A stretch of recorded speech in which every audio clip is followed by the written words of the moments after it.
बहुत समय पहले एक छोटे से गांव में एक युवक रहता था जिसका नाम अर्जुन था। अर्जुन को लगता था कि वो जीवन में कभी कुछ बड़ा नहीं कर सकता। हर बार जब उसे कोई काम करने को मिलता, वो डर और असफलता की आशंका से पीछे हट जाता। गांव के लोग उसे आलसी और डरपोक कहने लगे थे। एक दिन गांव में एक वृद्ध और ज्ञानी संत आए। संत ने गांव वालों को बताया कि हर व्यक्ति के भीतर एक अनमोल शक्ति छिपी होती है जिसे आत्मविश्वास कहते हैं। अर्जुन ने संत से पूछा, ये आत्मविश्वास क्या है और ये मेरे जीवन को कैसे बदल सकता है? संत मुस्कुराए और अर्जुन से कहा, मैं तुम्हें आत्मविश्वास की ताकत दिखाऊंगा, लेकिन इसके लिए तुम्हें मेरी एक परीक्षा पास करनी होगी। अर्जुन, जो अपने जीवन को बदलने के लिए उत्सुक था, सहमत हो गया। पहली चुनौती।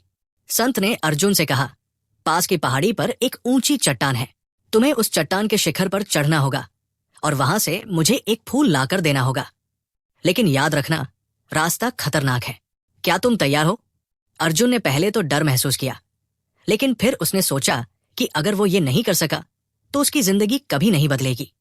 आत्मविश्वास के पहले बीज उसके मन में बोए गए। अर्जुन ने चट्टान पर चढ़ना शुरू किया।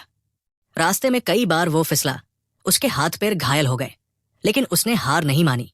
उसने अपने भीतर से एक आवाज सुनी, तुम कर सकते हो। उसने शिखर तक पहुंचकर वो फूल तोड़ लिया और संत के पास वापस आ गया। संत ने उसकी हिम्मत देखकर कहा, अर्जुन, ये तुम्हारे आत्मविश्वास का पहला चरण था। अब दूसरी परीक्षा के लिए तैयार हो जाओ। दूसरी चुनौती।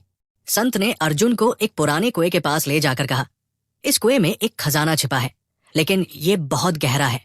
खजाने तक पहुंचने के लिए तुम्हें नीचे उतरना होगा, लेकिन याद रखना, अगर तुम डर गए तो गिर सकते हो।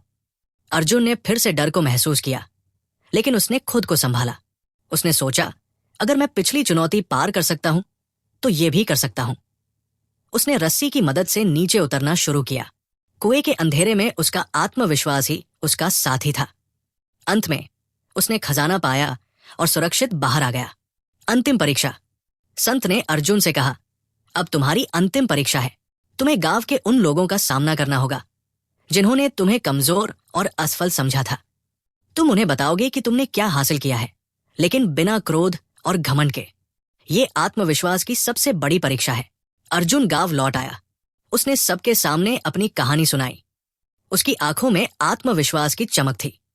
गांव के लोग, जो कभी उसे कमजोर समझते थे, अब उसकी प्रशंसा करने लगे। संत ने अर्जुन को आशीर्वाद देते हुए कहा, अब तुम्हें समझ आ गया है कि आत्मविश्वास तुम्हारे जीवन को कैसे बदल सकता है। ये सिर्फ तुम्हें खतरों से बचाता नहीं है, बल्कि तुम्हें खुद पर यकीन करना सिखाता है। नैतिक शिक्षा। आत्मविश्वास ही सफलता की चाबी है। जब तक आप खुद पर विश्वास नहीं करेंगे, दुनिया पर विजय पाना संभव नहीं है। ये कहानी हमें सिखाती है कि आत्मविश्वास के बिना जीवन अधूरा है और आत्मविश्वास के साथ असंभव को भी संभव बनाया जा सकता है।